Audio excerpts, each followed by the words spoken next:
আমাকে বলা হয়েছে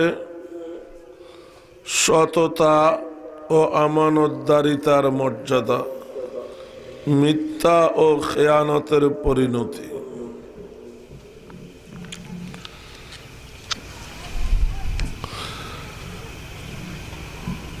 যে বিষয়বস্তু বলা হয়েছে এই বিষয়বস্তুর উপর কোরআনের অনেক আয়াত, অনেক হাদিস, কোনো একটা আয়াত নির্দিষ্ট করে না দেওয়ার কারণে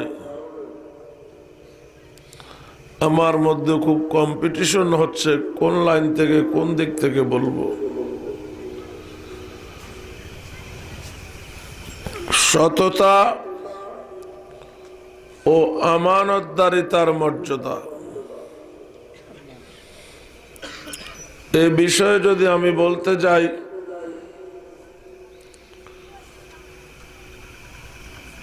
আজকের পৃথিবীতে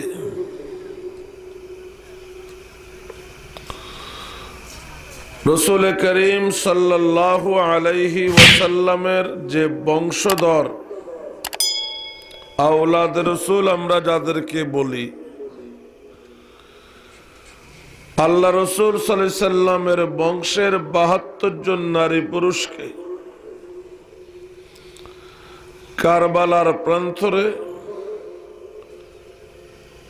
ফুরাত নদীর তীরে এজিদের বাহিনী আব্দুল্লাহ ইবনে জিয়াদের গোষ্ঠী শহীদ করেছে। নবী পরিবার সেখানে শেষ হয়ে গেছে। নবী পরিবারের শুধু একজন পুরুষ বেঁচে ছিল, আলী আসগর বা ইমাম জয়নুল আবেদিন।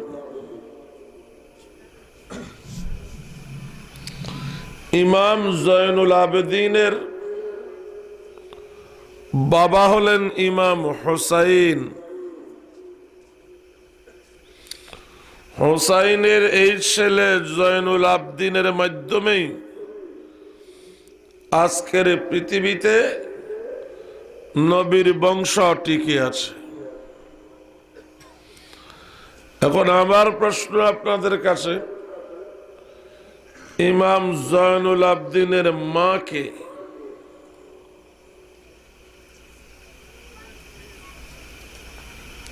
বলেন। বাবা তো ইমাম হুসাইন, মাটা কে?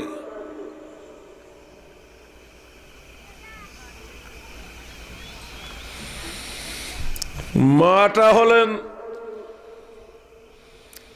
একজন সততার প্রতীক। মাটা বহু দূর থেকে কালেকশন হয়েছে, যেহেতু সততা ও আমানতদারির মর্যাদা, সততায় মানুষকে কোথায় পৌঁছায় এটা বুঝাবার জন্যই আমাকে ইমাম জয়নুল আবেদিনের মা খুঁজতে হচ্ছে। আমি আগেই বলছি, বিষয়টাতে সারা দুনিয়া ঢুকে গেছে, আমি কোন লাইনে যাব? আল্লাহ রসুল সাল্লাল্লাহু আলাইহি ওয়াসাল্লাম ৬ষ্ঠ হিজরি সনে পৃথিবীর বিভিন্ন রাজা বাদশার কাছে ইসলামের দাওয়াত দিয়ে পত্র লিখেছেন। তৎকালীন পৃথিবীর দ্বিতীয় পরাশক্তি পারস্য সম্রাট খসরু পারভেজ আর পারস্যের প্রধান সেনাপতি সম্রাটের আপন ছেলে শেরওয়া এরকম রাজ দরবারে বসা, সম্রাট সিংহাসনে বসা, তার পাশের চেয়ারে তার ছেলে পারস্যের প্রধান সেনাপতি বসা। শেরওয়ার একটা মেয়ে নাম হলো শাহরে বানু বা শাহনাজও বলা হয়। সে মাঝখানে দাঁড়ানো, বয়স 5-6 বছর। এমত অবস্থায় পারস্যের সম্রাটের কাছে নবীজির পত্র পৌঁছেছে। নবীজি পত্রের ধরন হলো, প্রথম নবীজির নাম, তারপরে যার নামে পত্র তার নাম, অর্থাৎ মুহাম্মদুর রাসূলুল্লাহর পক্ষ থেকে অমুকের পুত্র অমুকের নামে পত্র। আর পত্রের বিষয়বস্তু হতো আসলিম তাসলাম, ইসলাম গ্রহণ করো, শান্তি পাবে, নিরাপত্তা পাবে। নবীজির লিখা পত্র যখন খসরু পারভেজের কাছে আসলো, পারস্যের সম্রাট, সে পত্রটা পাঠ করে যখন নবীর নাম আগে দেখলো, নিজের নাম পরে দেখলো, এবং তাকে ইসলাম ধর্মের প্রতি দাওয়াত দেয়া হলো, সে এই দুটো দেখে রাগান্বিত হয়ে গেল। নবীজির পত্র ছিঁড়ে টুকরা টুকরা করে ছুঁড়ে মারছে, আর বলছে এক্ষুনি প্রতিনিধি পাঠাও। সৌদি বর্ডারে ইয়ামন ছিল ওই সময় পারস্যের অঙ্গরাজ্য, পারস্যের একটা প্রদেশ। ইয়ামনের গভর্নর ছিল বাজান। সম্রাট বলল এখনই প্রতিনিধি পাঠাও ইয়ামনের গভর্নরকে বলো মদিনাতে সৈন্য পাঠাইয়া মুহাম্মদকে গ্রেফতার করে আমার দরবারে হাজির করতে, আমি তাকে মৃত্যুদণ্ড দেব। তার এত বড় সাহস, আমার নামের আগে নিজের নাম লেখে এবং আমাকে তার ধর্মের দাওয়াত দেয়। এই সময় শাহরে বানু দৌড়াইয়া বাড়িতে গেছে, যে বলে মা, নবী কাকে বলে, নবী কেমন হয়? নবীর একটা পত্র দাদার কাছে এসেছে, নবী তার ধর্মের প্রতি দাদাকে দাওয়াত দিয়েছে, দাদার নামের আগে নবীর নাম লিখেছেন, অর্থাৎ মুহাম্মদের পক্ষ থেকে খসরু পারভেজের নামে। এখানে নবীর ভুল কি ছিল? একজন আরেকজনকে দাওয়াত তো দিতেই পারে, কি দাওয়াত দিতে পারে না? দাওয়াত দেওয়া কি অপরাধ? আর যে পত্র লিখেছে তার নাম আগে লিখেছে, যার নামে লিখেছে তার নাম পরে লিখেছে, নাম আগে পরে কি আসে যায়? এখানে দাদা রাগ হওয়ার কিছু তো আমি দেখি নাই, নবী তো ভুল কিছু করে নাই। এখন দাদা যে নবীকে গ্রেফতার করতে পাঠাইলো, মা আমি কি পারবো নবীকে রক্ষা করতে? আমি কি পারবো দাদাকে বুঝাতে যে দাদা নবী ভুল করেন নাই? মা কয় শাহরে বানু, নবীর নাম যদি আরেকবার উচ্চারণ করো, আর এই খবর যদি তোমার দাদা খসরু পারভেজের কাছে যায়, তোমাকে আটসাড়াইয়া মেরে ফেলবে।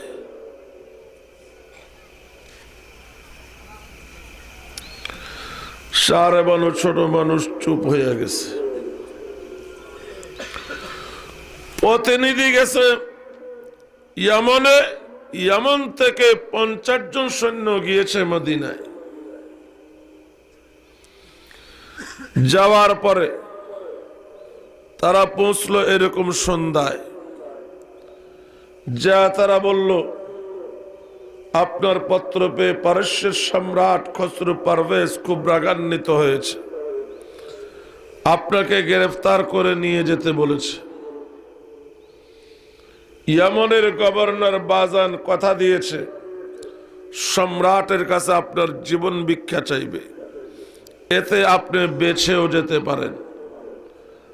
আর যদি আপনি আমাদের সাথে সহজে না যান, আপোষে না যান, সম্রাট বলেছে লক্ষ লক্ষ সৈন্য নিয়ে মদিনায় হামলা চালাবে, আপনার জীবনও বিপন্ন হবে, মদিনার ইসলামী রাষ্ট্র বিপন্ন হবে।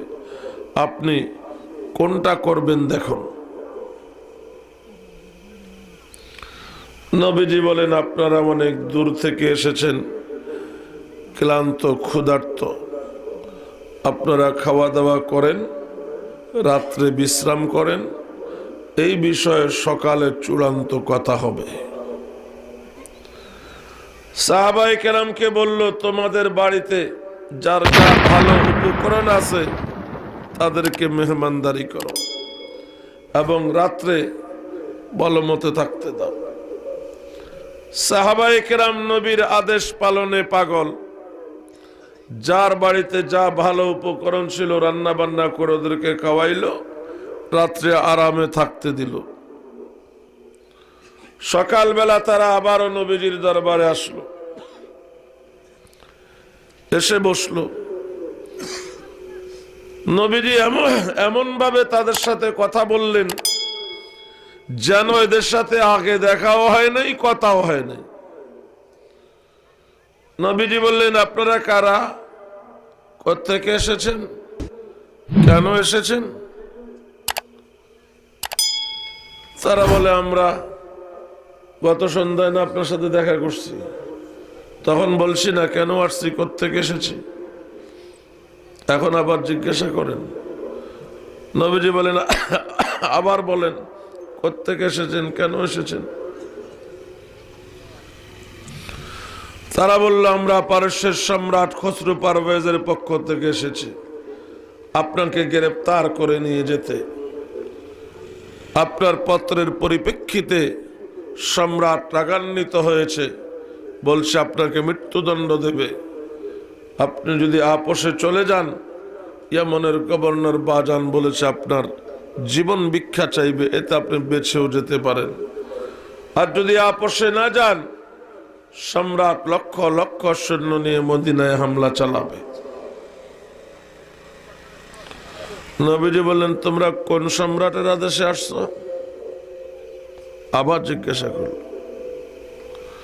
তারা বলল, আমরা পারস্যের সম্রাট খসরু পারভেজের আদেশে আসছি। নবীজি আবারও প্রশ্ন করলেন, কোন সম্রাট? তাদের একটু রাগ উঠে গেছে। গত সন্ধ্যে আসি বললাম, তাও আপনার মনে নাই, এখন দুইবার করে বললাম, তারপরে আবারও জিজ্ঞাসা করেন, আপনি আমাদের কথা বুঝেন না? সম্রাট খসরু পারভেজ। নবীজি মুস্কি হাসি দিয়া বলেন, তোমরা যে সম্রাটের আদেশে আমাকে গ্রেফতার করতে এসেছ, গত রাত সেই সম্রাট খুন হয়েছে। সম্রাটের খুনি সম্রাটের আপন ছেলে শেরওয়া।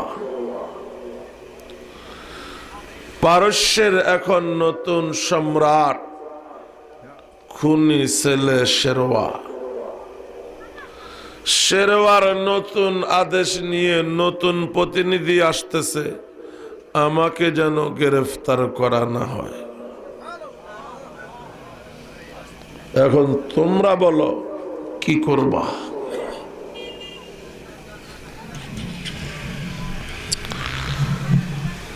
দেড় 2000 কিলোমিটার দূরত্ব, টেলিফোন নাই, মোবাইল নাই, লালফোন বন্ধ।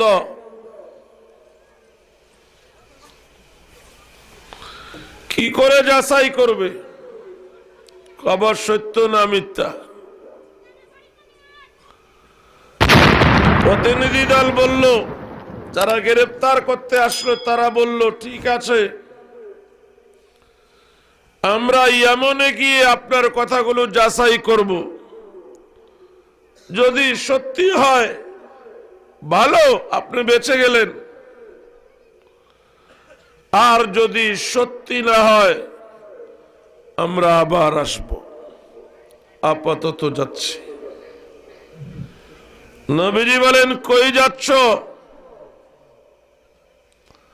সাহাবাদের বাড়িতে নাস্তা তৈরি হচ্ছে, নাস্তা খেয়ে তারপরে যাবে। তারা বলে, হায় আল্লাহ, কাকে গ্রেফতার করতে আসলাম? এ কি মানুষ না ফেরেশতা? রাত্রে মজার মজার খানা দিল, আরামে থাকতে দিল, সকালে নাস্তা ছাড়া বিদায় দেয় না।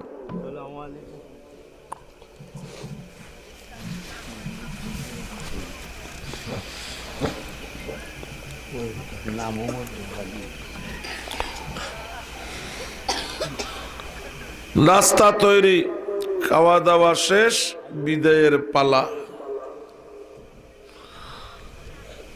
নবীজি বলেন, শোনো,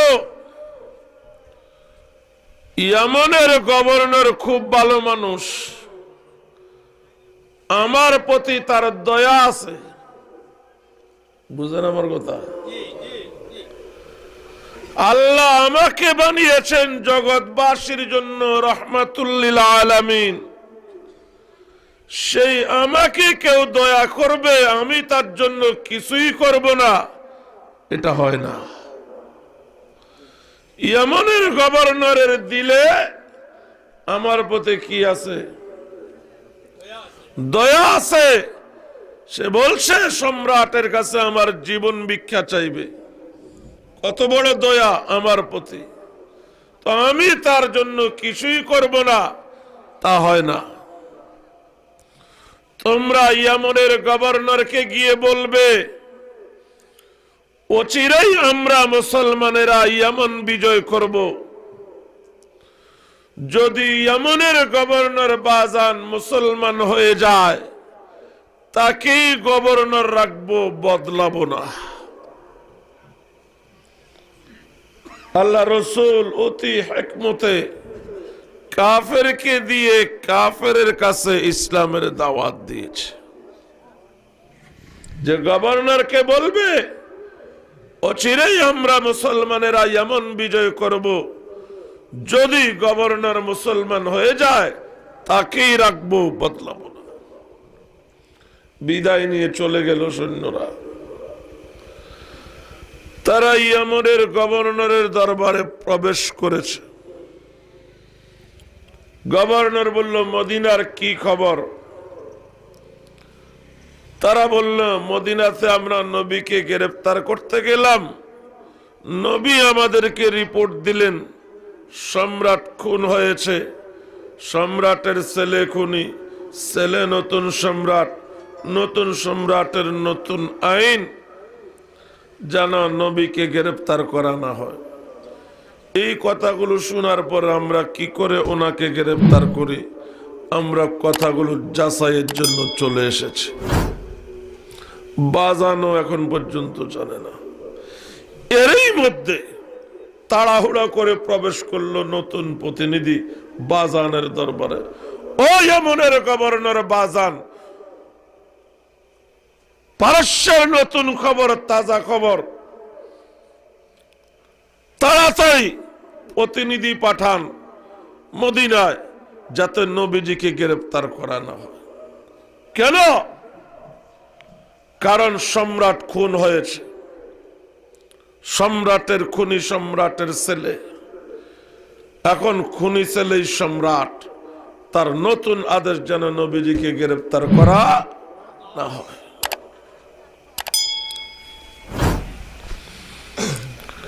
এখন যে 50 জন নবীজিকে গ্রেফতার করতে এসেছে, তারা ইয়ামানে আসতেই সত্যতা জানতে পারলো।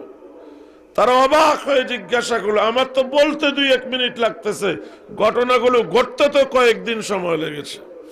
তারা জিজ্ঞাসা করলো, গভর্নর কোন দিন খুন হয়েছে? সম্রাট বলে, অমুক রাতে। তারা বলে, অমুক রাতের কথাই নবীজি বলেছেন। সত্যি কি ছেলে খুনি? বলে, হ্যাঁ। নবী ছেলের কথাই বলেছেন। সত্যি কি খুনি ছেলে? এখন সম্রাট বলে, হ্যাঁ। এটাও নবীজি বলেছেন। সত্যি কি নবীজির গ্রেফতার আদেশ প্রত্যাহার? বলে, হ্যাঁ। এই ফরমান, এটাও নবীজি বলে দিয়েছে। তোমরা যে 4 খবর নিয়ে এসেছ, নবীজি মদিনায় বসেই এই 4 খবর আমাদেরকে জানিয়ে দিয়েছে। এখন তাদের মধ্য থেকে শেরওয়ার শেলক ছিল একজন, কি শাহরে বানু মামা। সে দাঁড়ায় বলল, ইয়েমেনের গভর্নর বাজান, আপনার জন্য একটা ফরমান আছে নবীজির পক্ষ থেকে। তিনি বলেছেন, মুসলমানেরা অচিরে ইয়েমেন বিজয় করবে, আপনি যদি মুসলমান হয়ে যান তাহলে আপনাকে গভর্নর রাখবে, বদলাবে না। বাজান যেই নবীর 4 কথা সত্য হয়েছে, 5ম কথা কি মিথ্যা হবে? আমি যদি মুসলমান হইয়া যাই, সত্য মানা হয়, গভর্নরিও রক্ষা হয়। বুঝেন নাই? যেই নবীর 4 কথা সত্য হবে হয়েছে, 5 কথা সত্য হবে, তাহলে কি বোঝা গেল? নবী সত্যবাদী না মিথ্যাবাদী? সত্যবাদী। সত্যবাদী। তাহলে নবীকে মেনে নিলে সত্য মানা হয়, গভর্নরিও রক্ষা হয়। গভর্নর দ্বারা বলে, শোনো, মদিনার নবীকে তোমাদের বিশ্বাস হোক বা না হোক, আমার বিশ্বাস হয়। যেহেতু মদিনার নবী সত্যবাদী নবী, আমি এই নবীর থেকে দূরে থাকতে চাই না। আমি ঘোষণা দিচ্ছি, আশহাদু আল্লা ইলাহা ইল্লাল্লাহ ওয়া আশহাদু আন্না মুহাম্মাদার রাসূলুল্লাহ। গভর্নরের কালিমা পড়া দেখে যে 50 জন নবীজিকে গ্রেফতার করতে এসেছিল, তারা তো নবীর দরবারে বসেছে, নবীর কথা শুনেছে, তেলাওয়াত শুনেছে, কিছু তাসির তাদের মধ্যে ছিল, তাদের অধিকাংশ কালিমা পড়ে মুসলমান হয়ে গেছে। মুসলমান হয়ে এরা মদিনায় চলে আসছে।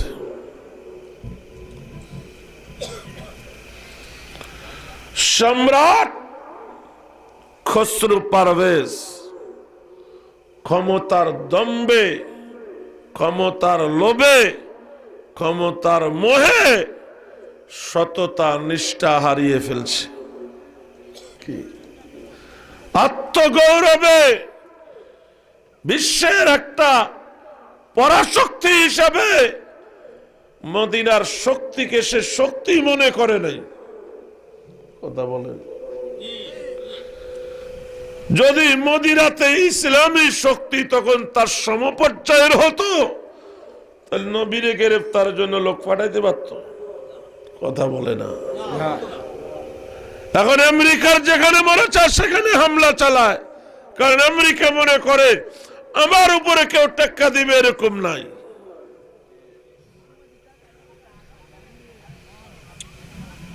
কোন লাইন থেকে কোন লাইনে যাব? খতিবে আজম আল্লামা শাহ হাবিবুল্লাহ মিসবাহ রাহমাতুল্লাহ আলাইহি বলেছেন, যতদিন পর্যন্ত পৃথিবীতে মুসলমানরা কোনো একটা পরাশক্তির মালিক না হবে, ততদিন ছোটখাটো ইসলামী দেশগুলোতে ইসলাম কায়েম সম্ভব হবে না। বুঝেন নাই? জি। আফগানিস্তানে ইসলাম কায়েম হয়েছে, 6 বছর ছিল। টুইন টাওয়ার আর পেন্টাগনে হামলার নাটক করে, আল কায়েদা আর তালেবানের নামে নাটক বানিয়ে ভিডিও দুনিয়াতে ছেড়ে তাদের সেই ইসলামী হুকুমতকে ধ্বংস করে দিল। কথা বলেন। 32 বছর পরে সেনা শাসকের বিরুদ্ধে, জবরদখলকারী শাসকের বিরুদ্ধে লড়াই করে মিশরের মুরসি হাফেজে কোরআন, সে দেশের নির্বাচিত সরকার, কথা বলেন, 2 মাস 3 মাস না যাইতে সেনাবাহিনী, কথা বলেন, জবরদখল করে নিল ক্ষমতা। সব কথা বলার উপায় নাই। এই যে সেনাবাহিনী যায় জাতিসংঘ মিশনে, জাতিসংঘ মিশনে যারা যায় এরা মোট অঙ্কে বেতন পায়, আবার এদের মাথাও সেভাবে দোলাই হয়। কথা বলেন, কোন প্রেক্ষাপটে কোন দেশে কি করা লাগবে?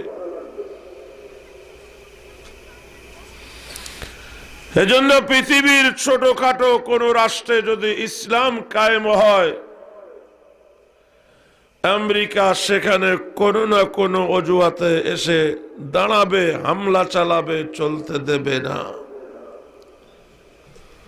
মুসলিম দেশগুলোকে ঐক্যবদ্ধ হয়ে নিজেদের শক্তি সঞ্চার করতে হবে। যখন তাদের মোকাবেলায়, তাদের সমপর্যায় শক্তির মালিক হবে, তখন আর কোন মুসলিম দেশকে চোখ রাঙাবার সাহস পাবে না। ওই সময় প্রধান পরাশক্তি ছিল রোম সাম্রাজ্যবাদী, দ্বিতীয় পরাশক্তি ছিল পারস্য সাম্রাজ্যবাদী। সম্রাট খসরু পারভেজ তার ক্ষমতার দাম্ভিকতার কারণে মদিনার নবীকে মানুষ মনে হয় নাই, মদিনার রাষ্ট্রকে রাষ্ট্র মনে হয় নাই, গ্রেফতার করতে পাঠিয়েছে। কথা বলেন ঠিক? নবীর সঙ্গে এই বিয়াদবির কারণে আপন সন্তানের হাতে খুন হয়েছে। কথা বলেন, এটা হলো ১৫০০ বছর আগে নবীর সাথে বেয়াদবি করার সাজা। ১৫০০ বছর পরের ঘটনা। আল্লামা জুনায়েদ বাবুনগরীকে জেলে নিয়ে ৩২ দিনের জন্য রিমান্ডে নেওয়া হয়েছে। রিমান্ডে কয়েদির সঙ্গে কি করা হয় বেশ কম আপনারা জানেন। কথা বলেন, আপনাদের অন্তরে আলেম ওলামার প্রতি শ্রদ্ধা, ভক্তি, মহাব্বত আছে না নাই? তো এই দেশে পুলিশে যারা চাকরি করে, র্যাবে, বিজিবিতে যারা চাকরি করে, এরা তো আমাদের এই বাপ ভাই। কথা বলে না, না এরা অন্য গ্রহ থেকে এসেছে, এরা আমাদের এই বাপ ভাই। আপনাদের দিলে যদি মহাব্বত থাকে আলেম ওলামাদের প্রতি, এদের দিলে নাই? এদের দিলেও আছে। এলাকার সব মানুষ এসে গেছে মাহফিলে, কিছু মানুষ আছে না, আসে নাই। এদের কাছে ওয়াজ ভালো লাগে না, গান ভালো লাগে, ওয়াজ ভালো লাগে না, খেলা ভালো লাগে, সিনেমা ভালো লাগে। তো এরকম পুলিশের মধ্যে ব্যতিক্রম কিছু আছে, ভালো আছে, ব্যতিক্রম আছে। বাবুনগরী বলেন, কোন পুলিশ আমার সঙ্গে বেয়াদবি আচরণ করত না, কিন্তু একজন পুলিশের অতিরিক্ত বিভাগের পরিচালক, বাড়ি ময়মনসিংহ আলুয়াঘাট, ওই পুলিশের বাড়ির পাশে গত ৯ তারিখে মাহফিল করে আসছে। ওই পুলিশ অফিসার প্রতিদিন সন্ধ্যার পরে রিমান্ড সেলে গিয়ে বাবুনগরীর সাথে বেয়াদবি করত। বাবুনগরের লজ্জাস্থানে কারেন্টের শর্ট দিত।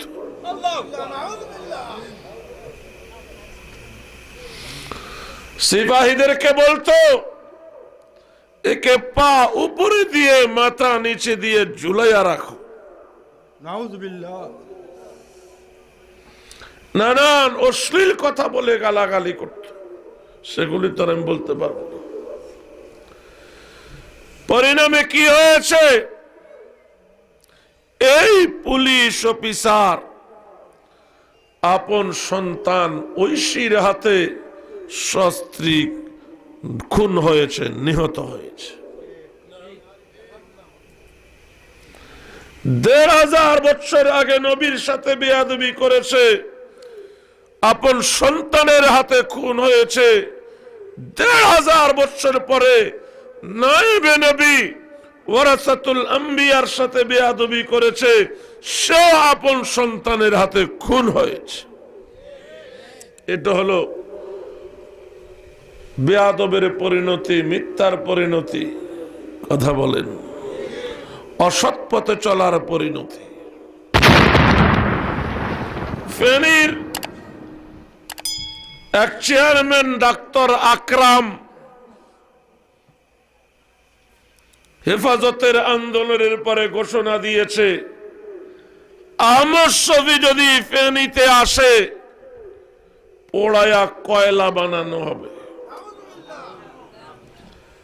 তার 2-2.5 মাস না যাইতে একেবারে ফেনী মহিফালের এখানে মাইক্রোতে কে বা কারা পেট্রোল দিয়ে আগুন জ্বালাইয়া ডাক্তার আকরাম সহ তার কয়েকজন সহকর্মী পুড়ে কয়লা হয়ে গেছে।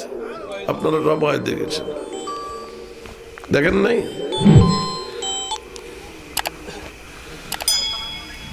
আল্লাহর ওলীদের সঙ্গে আলেমদের সঙ্গে বেয়াদবি আল্লাহ সহ্য করে না।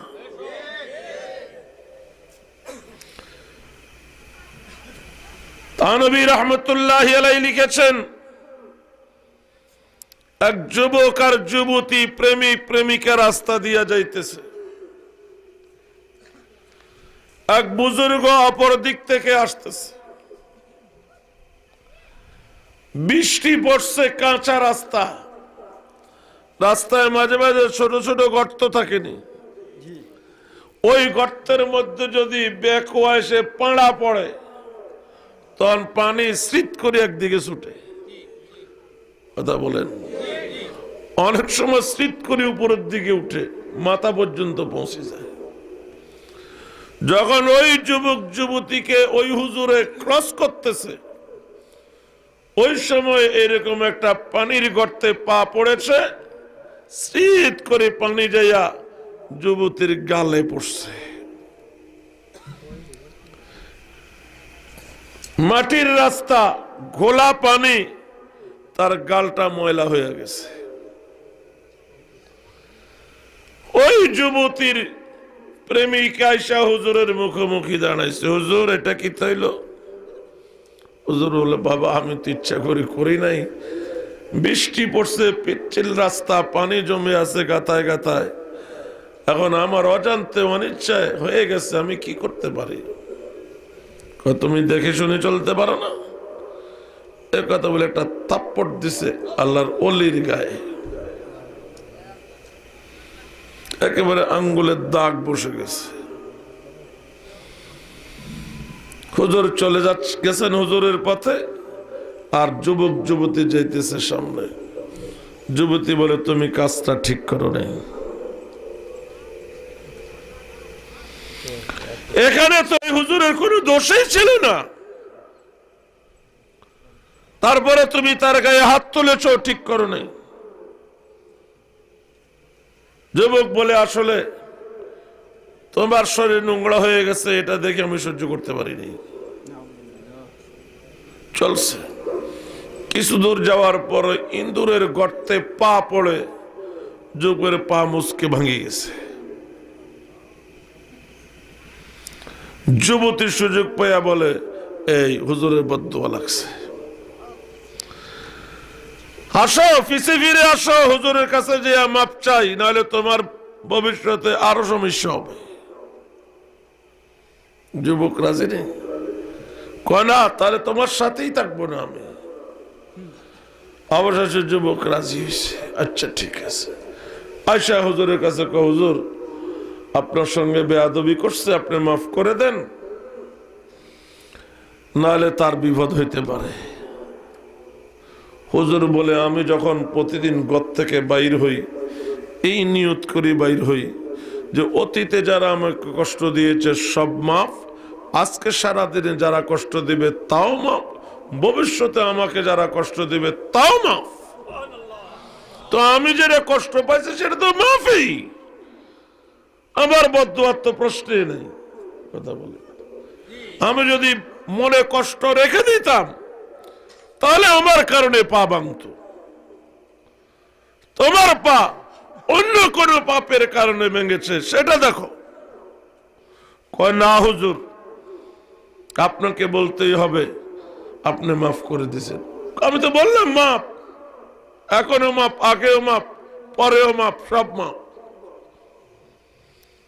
কয় না হুজুর, আপনি দিল থেকে মাফ করে দেন। হুজুর তোমরা যখন এত করে মাপ চাচ্ছ তাহলে আসল রহস্যটা শুনো। এখানে আমার কারণে কিছু ঘটে নেই, আসল ঘটনা হইল যুবক তুমি আমার গালে থাপ্পড় মেরেছ কেন? তোমার প্রেমিকার গালে ময়লা লেগেছে, প্রেমিকার গালের ময়লা তুমি সহ্য করতে পারো নাই, আমার গালে থাপ্পড় দিয়ে প্রতিশোধ নিয়েছ। তো আমিও একজনের প্রেমিকা, আমার প্রেমিকা আল্লাহ, আমার মুখের আঘাত আমার আল্লাহ সহ্য করতে পারে নাই, এজন্য তোমার পাও ভেঙ্গা দিছে।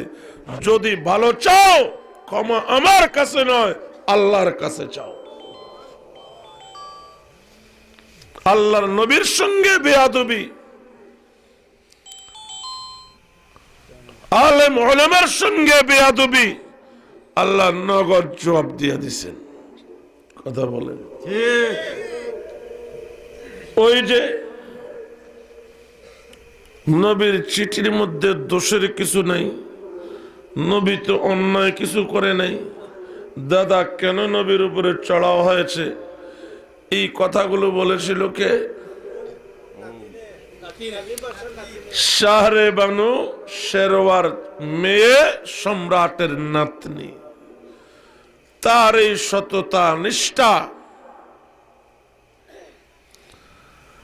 তার এই নবীর প্রতি মহব্বত তাকে নবী পরিবারের খাতুন বানিয়ে দিয়েছে। এই শাহরে বানুই হলো ইমাম হুসাইনের বিবি আর ইমাম জয়নুল আবদিনের মা। কথা বুঝেন নাই? সম্রাট বেয়াদবি করার কারণে সন্তানের হাতে খুন হয়েছে, আর 5-6 বছরের মেয়ে শাহরে বানু ভদ্রতা বজায় রাখার কারণে, আদব বজায় রাখার কারণে আল্লাহ তাকে নবী পরিবারের বউ বানিয়েছেন, মদিনার শাহজাদি বানিয়েছেন। ভবিষ্যতে নবীর বংশধর পৃথিবীতে টিকে থাকার জন্য আল্লাহ এই শাহরে বানুকে মধ্যম বানিয়েছেন। ফামান ইয়ামাল মিসকালা যাররাতিন খায়রান ইয়ারাহ, বিন্দু পরিমাণ ভালো কাজ কেউ যদি করে তার সুফল দুনিয়াতেও পাবে পরকালেও পাবে। ওমান ইয়ামাল মিসকালা যাররাতিন শাররান ইয়ারাহ, বিন্দু পরিমাণ জর্রা পরিমাণ মন্দ কাজ করলে তার কুফল এখানেও পেতে হবে সেখানেও পেতে হবে। আমি যে আয়াত পড়েছিলাম, উকবা ইবনে আবি মুঈত নামে একজন আরবের ধনাঢ্য ব্যক্তি, তার ঘনিষ্ঠ বন্ধু মক্কার একজন কাফের নেতা উমাইয়া।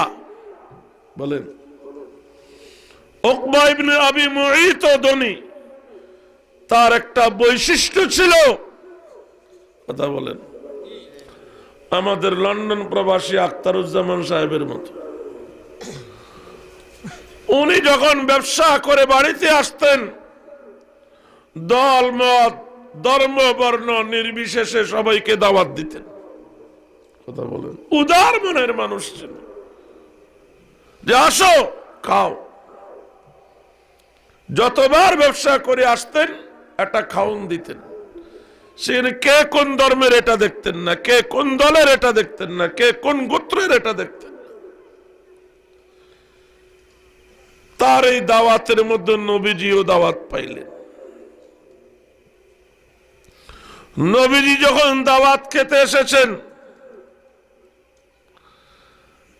উকবা খানা পরিবেশন করতেছে, হাত ধোয়াইবার জন্য নবীর সামনে পানি এনেছে, নবীজি হাত ধুন না। নবীজি ভাবলেন যে লোকটা আমাকে দাওয়াত দিয়েছে নিশ্চয়ই সে আমাকে ভালোবাসে। কথা বলেন ঠিক, তা আমাকে যে ভালোবাসে সে তো আমার কথা মানবেই। কিন্তু উকবার চরিত্র তো অন্যটা। নবীজি বললেন, দেখো তুমি যদি আমার ধর্ম গ্রহণ না করো, আমি প্রতিজ্ঞা করেছি হাতও দেব না, তোমার বাড়ির খানা স্পর্শও করব না। উকবা চিন্তা করলো, যেই লোকটাকে 40 বছর পর্যন্ত আরবের সমস্ত লোকে দলমত নির্বিশেষে বলেছে আল আমিন, সাদেকান ও মজদুকা, সর্বসম্মতিক্রমে আরবের একটা ভালো লোক আমার বাড়িতে আমার দাওয়াতে এসে না খেয়ে চলে যাবে, এটা আমার জন্য চরম অপমান। যে কোনো মূল্যে খাওয়াইয়া বিদায় করতে হবে। কথা বলেন, বলেন ঠিক আছে, পড়াই দেন কালিমা। উকবা ইবনে আবি মুঈত কালিমা পড়ে মুসলমান হয়ে গেছে। নবীজি খানা গ্রহণ করলেন, খানা শেষে চলে গেলেন। উকবার কালিমা পড়ার খবরটা উকবার অন্তরঙ্গ বন্ধু উমাইয়ার কানে গেল। উমাইয়ার সাথে যখন উকবার দেখা, উমাইয়া বলে তোর সঙ্গে কথাবার্তা চলাফেরা উঠা বসা সব বন্ধ, তোর সাথে আর আমার সম্পর্ক নেই। উকবা বলে কেন? তুই নাকি কালিমা পড়েছিস? কালিমাওয়ালাদের সাথে আমার সম্পর্ক নেই, আমার বন্ধুত্ব নেই।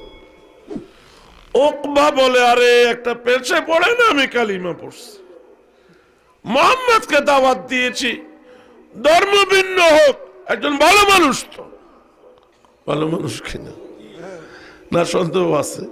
ভালো মানুষ, কামেরাও জানে ভালো মানুষ। কালিমা ছেড়ে দাও, ক্ষমতা দেব। তো ভালো মানুষ হলে ক্ষমতা দিত। কালিমা ছেড়ে দাও, নেতৃত্ব দেব, দৌলত দেব, সুন্দরী নারী দেব। তাদের সাথে নবীর সংঘর্ষ তো শুধু কালিমা নিয়ে। কথা বলে না, এমনি তো স্বীকার করে মুহাম্মদ ভালো মানুষ। কে এই ভালো মানুষটা না খেয়ে চলে যাবে, এটা আমার জন্য অপমানজনক না? এজন্য আমি কালিমা পড়েছি। উমাইয়া বলে যদি আমার সঙ্গে বন্ধুত্ব টিকিয়ে রাখতে হয়, তাহলে এখন মুহাম্মদের মুখোমুখি হয়ে মুহাম্মদের মুখে থুতু নিক্ষেপ করে তার কালিমা তাকে ফেরত দিবা।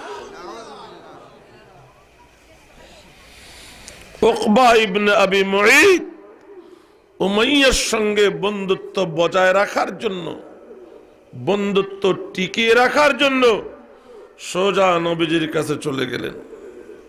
নবীজির সামনাসামনি দাঁড়িয়ে বললেন, মুহাম্মদ, তুমি একটা অবস্থার পরিপ্রেক্ষিতে আমাকে কালিমা পড়াইছো, আমি নিজের থেকে কালিমা পড়ি নাই, ধরো তোমার কালিমা তোমাকে ফেরত দিলাম।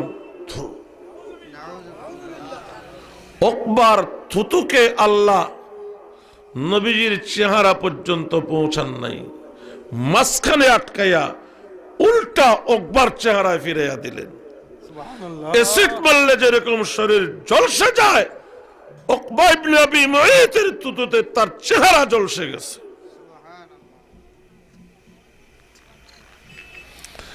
এই উকবা কাল কিয়ামতের ময়দানে যখন জাহান্নামী সাব্যস্ত হবে, ফেরেশতারা যখন তাকে নিয়ে জাহান্নামে নিক্ষেপ করবে, তখন সে হাতের আঙ্গুল কামড়াবে। অনেক সময় গভীর পেরেশানিতে বললে আঙ্গুল কামড়ায় না। আল্লাহ বলেন, ওয়ায়াউমা ইয়া'আদ্দু যালিমু আলা ইয়াদাইহি,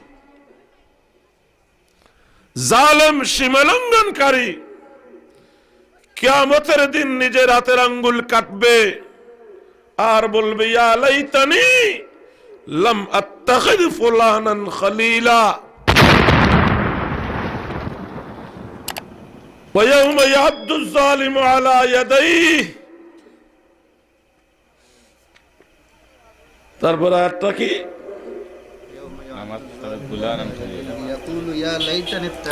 ইয়া লাইতানি ইত্তাখাযতু মা'আর রাসূলি সাবিলা, ইয়া লাইতানি ইত্তাখাযতু মা'আর রাসূলি সাবিলা।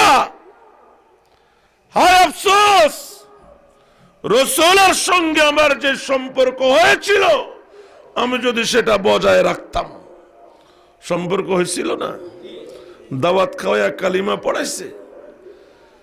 আল্লাহ রাসূলের সম্পর্কের সাথে আমার যে সম্পর্ক তৈরি হয়েছিল, আমার যে মোহাব্বত তৈরি হয়েছিল, আমি রাসূলের যে পথটা গ্রহণ করে নিয়েছিলাম, এইটা যদি আমি বজায় রাখতাম, এখন এইটা বজায় রাখার পিছনে বাধা হয়ে দাঁড়িয়েছে আমার বন্ধু উমাইয়া।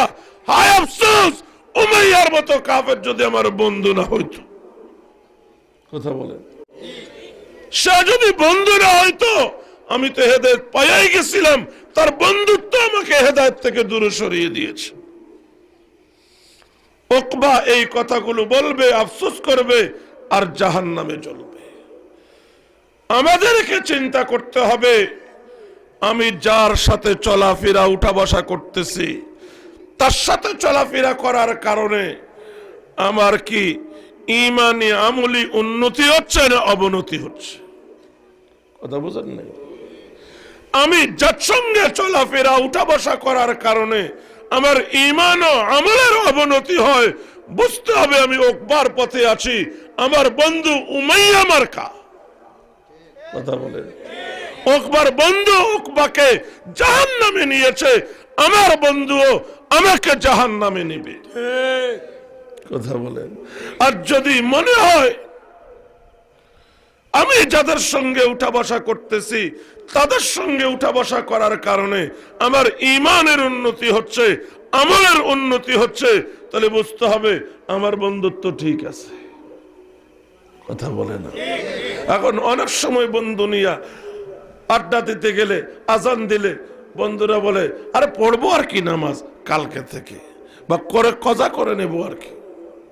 আবার অনেক বন্ধু বলে যে না, নামাজ ছাড়া কোনো আড্ডা চলবে না, আগে চলো নামাজ পড়ে আসি, তারপরে যত মনে চায় আড্ডা দিবে। দেখতে হবে আপনার বন্ধুগুলো কোন লাইনের। আল মারউ আলা দীনি খলিলিহি, মানুষ তার বন্ধুর ধর্মকে গ্রহণ করে, বন্ধুর রীতি আর নীতিকে গ্রহণ করে।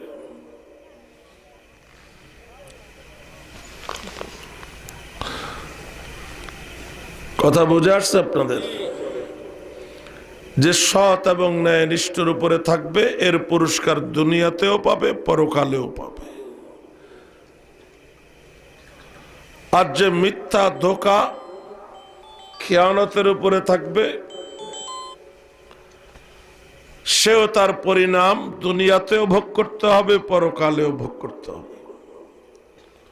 সূরা বাকারার যে কারণে বকর নাম, একটা গাবিকে কেন্দ্র করে সূরা বাকারা নাম হয়েছে কি বাকারা। এই ঘটনাও এই বিষয়বস্তুর সাথে প্রযোজ্য। কি চাচাতো বোনকে বিয়ে করতে চায় কে? ভাতিজা। চাচা রাজি নেই। এখন ভাতিজা চিন্তা করলো, চাচা যেহেতু রাজি নাই, চাচা বেঁচে থাকলে ভাতিজা চাচাতো বোনকে পাওয়া হবে না, চাচাকে সরাইয়া দেয়। চাচাকে খুন করে রাতের অন্ধকারে চাচার লাশ আরেক বাড়ির গেটে রাখি আসছে, যাতে তাদেরকে খুনি বানানো যায়। পরের দিন ভাতিজা নিজেই যাইয়া মুসা আলাইহিস সালামের আদালতে বিচার প্রার্থী হয়েছে, আমার চাচা খুন হয়েছে, লাশ ওই বাড়ির গেটে পাওয়া গেছে, তারাই খুনি, তাদের বিরুদ্ধে খুনের বদলা চাই। মুসা আলাইহিস সালাম তুর পাহাড়ে গেলেন, আল্লাহ এই মামলার মীমাংসা কিভাবে হতে পারে? কথা বলেন। মুসা আলাইহিস সালামকে আল্লাহ জানালেন, তাদেরকে বলো একটা গরু জবাই করতে। কি মুসা আলাইহিস সালাম এসে বলল, একটা গরু জবাই করতে বলল। গরুর জবাই করে গরুর একটু গোশত তোমার চাচাকে টাচ করাইলে চাচা প্রাণ ফিরে পাবে, বলে দিবে খুনিকে। কথা বলেন। এখন যে কোনো গরু হলেই হয়তো তারা বাতিজা এবং বাতিজার দলের লোকেরা বলল শুধু গরু বললে হবে?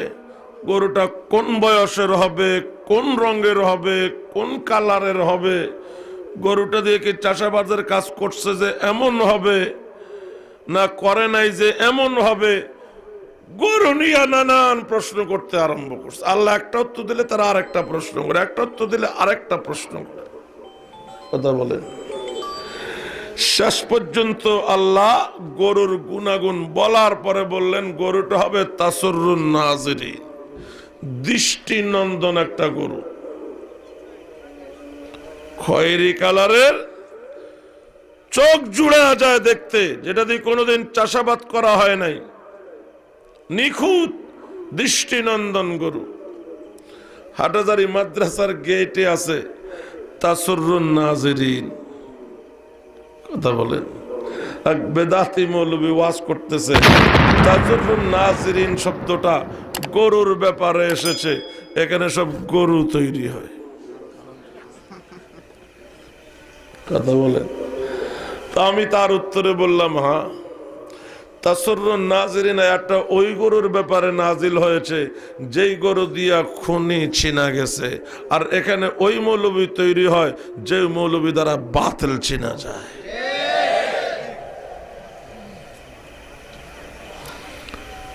এখন এমন একটা গরু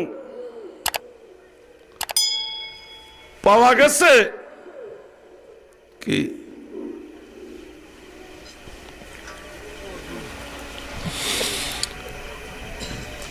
এক এতিম ছেলে আর তার মা, বাবা বেঁচে নেই,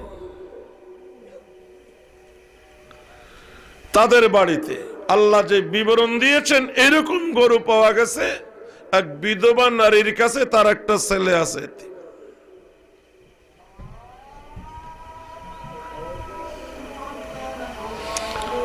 আল্লাহ জিবরিলকে পাঠাইয়া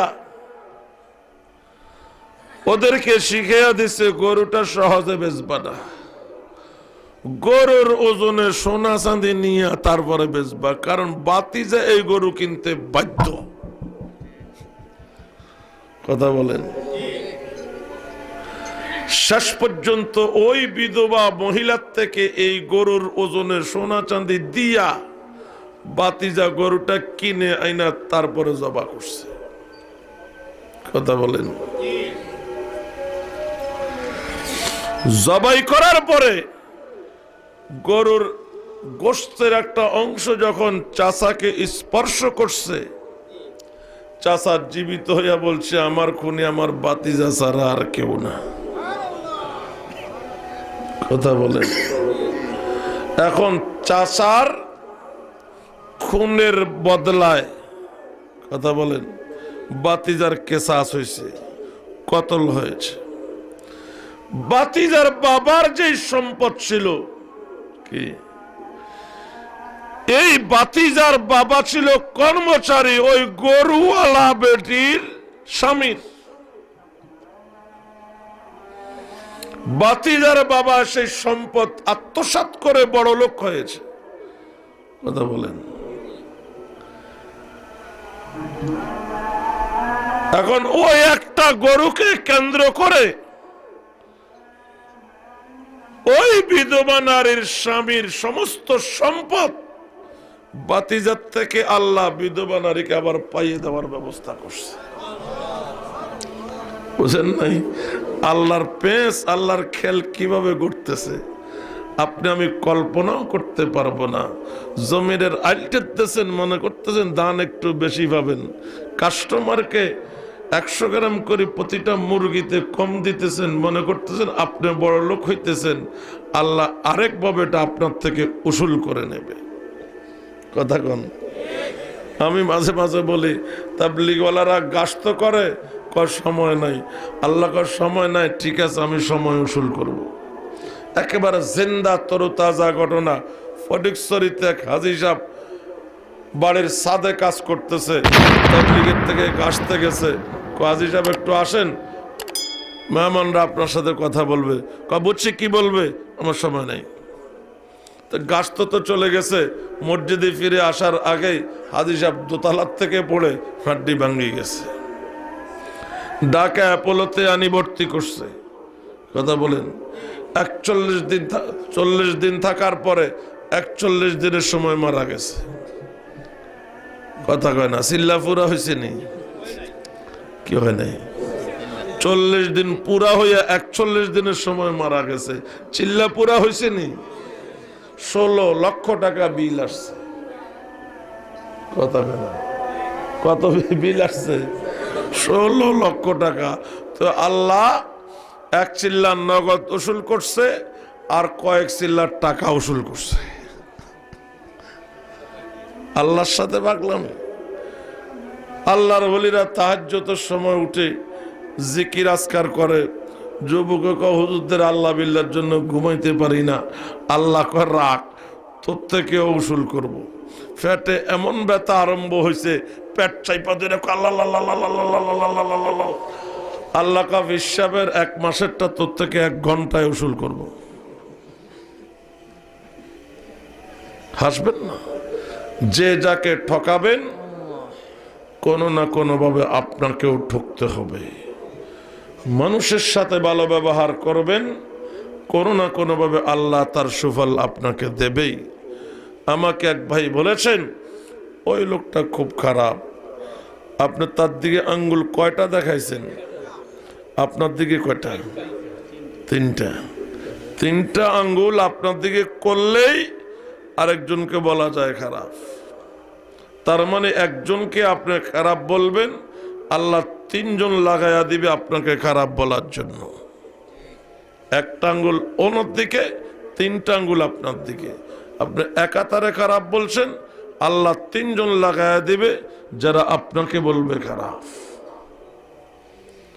মান সাতারা আইবা আখিহি সাতারাল্লাহু লাহু আইবান ফিল জান্নাহ। যে দুনিয়াতে মানুষের দুষ্ত্রুটি গোপন রাখবে, আল্লাহ পরকালে তার দুষ্ত্রুটি গোপন রাখবে। যাই হোক, এশার আজান হয়ে গেছে। যা আলোচনা হলো আল্লাহ আমাদেরকে আমল করার তৌফিক দান করেন। আগামীকাল পর্যন্ত বুজুর্গ ওলামায়ে কেরাম আসবেন, বয়ান করবেন। আল্লাহ আমল করার তৌফিক দান করেন। প্রতি বৎসর জনাব হাফেজ মৌলানা আখতারুজ্জামান সাহেব লন্ডন থেকে বহু যোগাযোগের মাধ্যমে মাহফিলটা আয়োজন করেন। ওনাকে কখনো দেখি নাই, এই বৎসর ওনাকে দেখার সৌভাগ্য হলো। আলহামদুলিল্লাহ। আল্লাহ ওনার জীবদ্দশায় প্রতি বৎসর যেন এই মাহফিল এখানে কায়েম রাখতে পারেন সেই তৌফিক দান করেন। এবং আল্লাহ ওনাদেরকে ওনাকে ওনার সঙ্গীদেরকে দীর্ঘ নেক হায়াত দান করেন। তাদের পরবর্তী প্রজন্ম বংশ অনুক্রমে কিয়ামত পর্যন্ত যেন এই মাহফিল এই এলাকায় ধরে রাখতে পারে, আল্লাহ সেই তৌফিক দান করেন। এই মাহফিলকে কেন্দ্র করে আল্লাহ পাক পুরা এলাকার মধ্যে হেদায়েতের ফয়সালা করেন। এলাকায় যতগুলি কবরস্থান আছে, যত মুর্দেগান আছে, সকল মুর্দেগানের নাজাতের উসিলা বানায়া দিন, তাদের জন্য জান্নাতের উসিলা বানায়া দিন এই মাহফিলকে। এই মাহফিলের সাথে সম্পৃক্ত যত যুবক ভাইয়েরা আছে এবং প্রবাসী যত ভাই বন্ধুরা এই মাহফিলের জন্য সহযোগিতা করে থাকেন, আল্লাহ সকলের হায়াতের মধ্যে বরকত দান করেন। দুনিয়াবী সকল সমস্যা সমাধান করে দেন। অন্তরের সকল নেক আশাগুলোকে পুরা করে দেন। প্রবাদ জীবনের সকল প্রকার বলা মুসিবত থেকে, বিপদ আপদ থেকে হেফাজত করেন। সন্তানাদিদেরকে দিনদার, পরহেজগার, ইমানদার, সুসন্তান বানায়া দেন। আমরা যারা এখানে উপস্থিত হয়েছি, আমাদেরকে আল্লাহ হজ্জে বাইতুল্লাহ জিয়ারতে মদিনা নসিব করেন। আমরা যখনই মারা যাব, আল্লাহ যখনই আমাদেরকে মওত দিবেন, মদিনা শরীফে কালিমার সাথে, ইমানের সাথে শাহাদাতের মওত নসিব করেন। সকলে বলি আমিন। ওয়া আখিরু দাওয়ানা আনিল হামদুলিল্লাহি রাব্বিল আলামিন। আসসালামু আলাইকুম ওয়া রাহমাতুল্লাহ।